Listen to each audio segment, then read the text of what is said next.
Assalamualaikum warahmatullahi wabarakatuh. Kenalkan nama saya Riansyah dengan NIM 40122 dari kelas 6C. Saya di sini akan menjelaskan tentang eh, dalam penelitian hukum. Penelitian dibagi menjadi dua, yaitu penelitian normatif dan penelitian empiris. Jelaskan perbedaan spesifik dari kedua penelitian tersebut. Baik, saya akan menjelaskan tentang perbedaan dari kedua penelitian tersebut. Pertama, penelitian normatif dan penelitian empiris memiliki karakteristik yang sangat berbeda dalam hal pendekatan, metode, dan tujuan penelitian. Penelitian normatif sering juga disebut sebagai penelitian doktrinal karena bertumpu pada studi terhadap norma-norma hukum yang berlaku dan bagaimana norma tersebut seharusnya diterapkan dalam berbagai konteks hukum. Pendekatan ini menekankan kajian terhadap peraturan perundang-undangan, asas hukum, prinsip hukum, serta doktrin yang berkembang dalam ilmu hukum.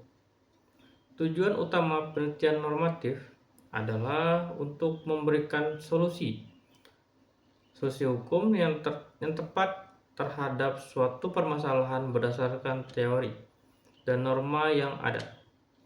Oleh karena itu, penelitian ini sering kali bersifat konseptual dan lebih banyak menggunakan metode analisis kualitatif seperti analisis peraturan dan pendekatan perbandingan hukum. Sebaliknya, penelitian empiris lebih menitik beratkan pada kenyataan yang terjadi dalam praktik, sehingga sering disebut sebagai penelitian sosiologis atau non-doktrinal. Penelitian ini bertujuan untuk memahami bagaimana hukum beroperasi dalam masyarakat serta bagaimana masyarakat merespon dan mematuhi hukum tersebut.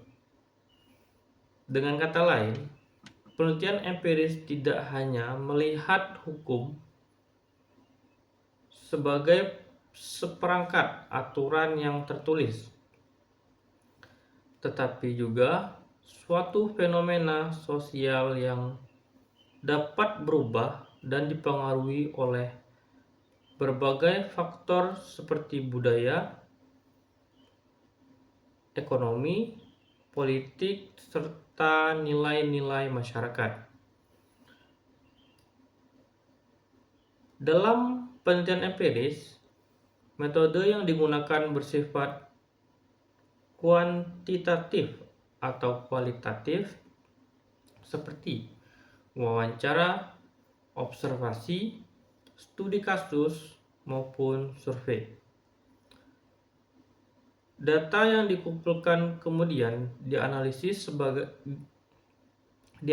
untuk mengungkap pola-pola tertentu dalam penerapan hukum di kehidupan nyata.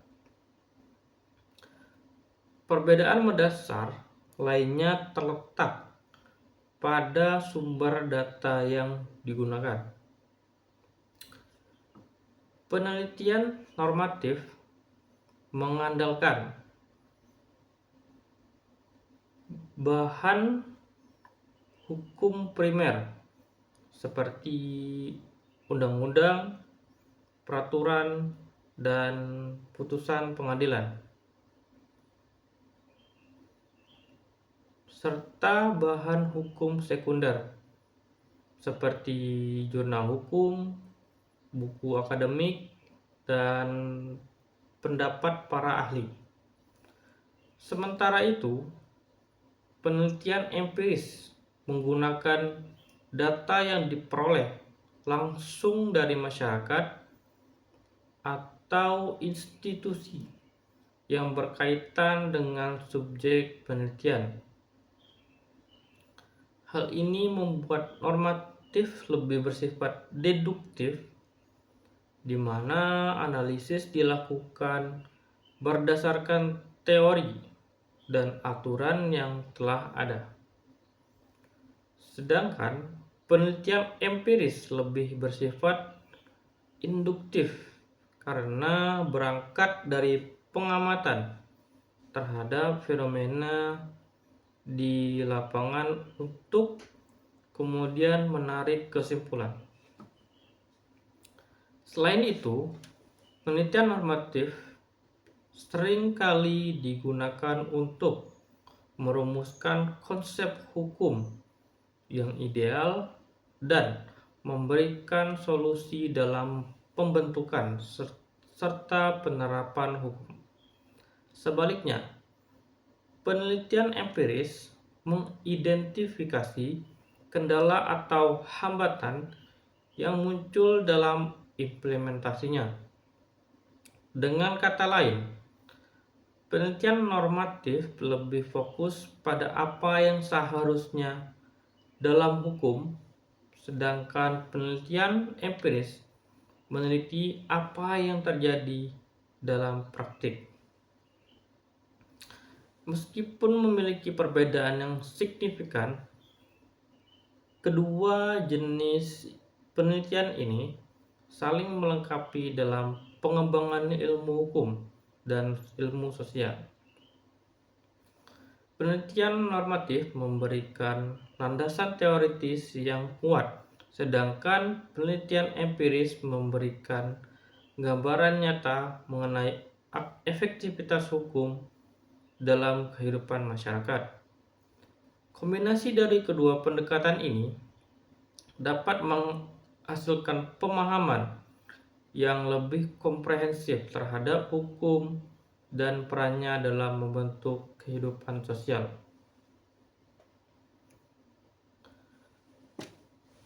Berikut mungkin saya akan memberikan contoh dari penerapan dari penelitian hukum tersebut. Contoh dari penelitian normatif. Seorang peneliti hukum ingin menganalisis keabsahan suatu peraturan pemerintah dalam hierarki perundang-undangan di Indonesia. Dalam penelitian ini, peneliti akan menelaah Undang-Undang Dasar 1945, undang-undang yang terkait serta doktrin hukum yang berlaku untuk menentukan apakah peraturan tersebut sesuai dengan prinsip hukum yang ada. Penelitian ini hanya berfokus pada kajian teoritis dan tidak melibatkan observasi langsung terhadap implementasi hukum di masyarakat. Yang kedua, contoh dari penelitian empiris. Seorang peneliti ingin mengetahui efektivitas penerapan hukum terkait pelindungan tenaga kerja di sebuah perusahaan. Dalam penelitian ini, peneliti akan melakukan wawancara dengan pekerja dan pihak manajemen, mengamati kepatuhan perusahaan terhadap peraturan ketenagakerjaan, serta menganalisis data mengenai pelanggaran atau sengketa tenaga kerja. Penelitian ini bertujuan untuk memahami bagaimana aturan hukum diterapkan dalam praktik dan apakah ada kendala dalam implementasinya. Baiklah, saya akan melanjutkan ke pertanyaan berikutnya. Dikenalnya juga social legal research. Apakah penelitian ini dianggap sebagai penelitian hukum? Baik, akan saya jelaskan. Social legal research atau penelitian hukum sosial merupakan pendekatan penelitian yang mengkaji hukum tidak hanya dari aspek normatifnya, tetapi juga dari perspektif sosial, ekonomi, budaya, dan politik yang mempengaruhinya. Penelitian ini menempatkan hukum dalam konteks kehidupan masyarakat dengan menelaah bagaimana aturan hukum dibuat, diterapkan, serta dipatuhi atau bahkan dilanggar dalam praktiknya. Karena sifatnya yang multidisipliner, sering muncul perdebatan mengenai apakah social legal research dapat dikategorikan sebagai penelitian hukum atau justru lebih dekat dengan penelitian sosial. Dalam konteks akademik, penelitian hukum secara tradisional terbagi menjadi penelitian hukum normatif dan penelitian hukum empiris. Penelitian hukum normatif berfokus pada kajian terhadap peraturan perundang-undangan, asas hukum, serta doktrin hukum, sedangkan penelitian empiris lebih menekankan pada bagaimana hukum berfungsi dalam praktiknya.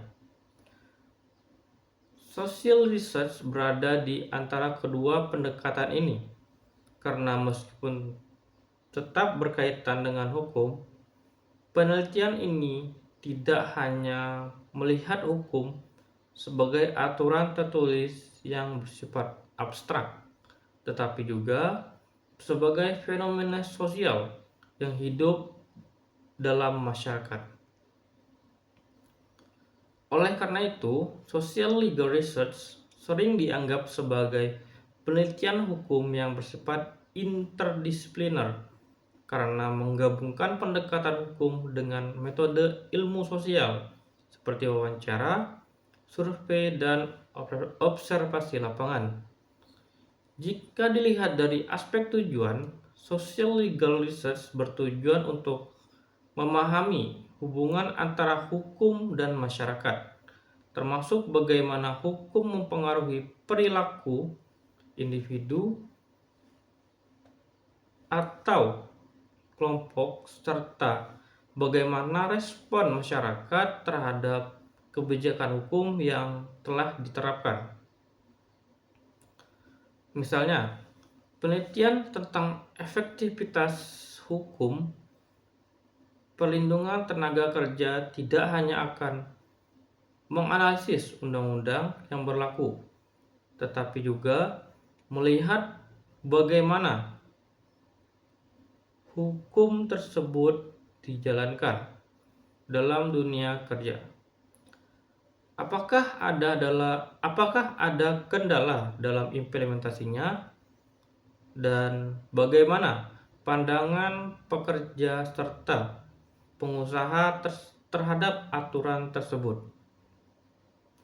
Hal ini menunjukkan bahwa penelitian ini tetap menghubungkan erat dengan hukum, tetapi juga memasukkan aspek sosial sebagai bagian dari analisisnya.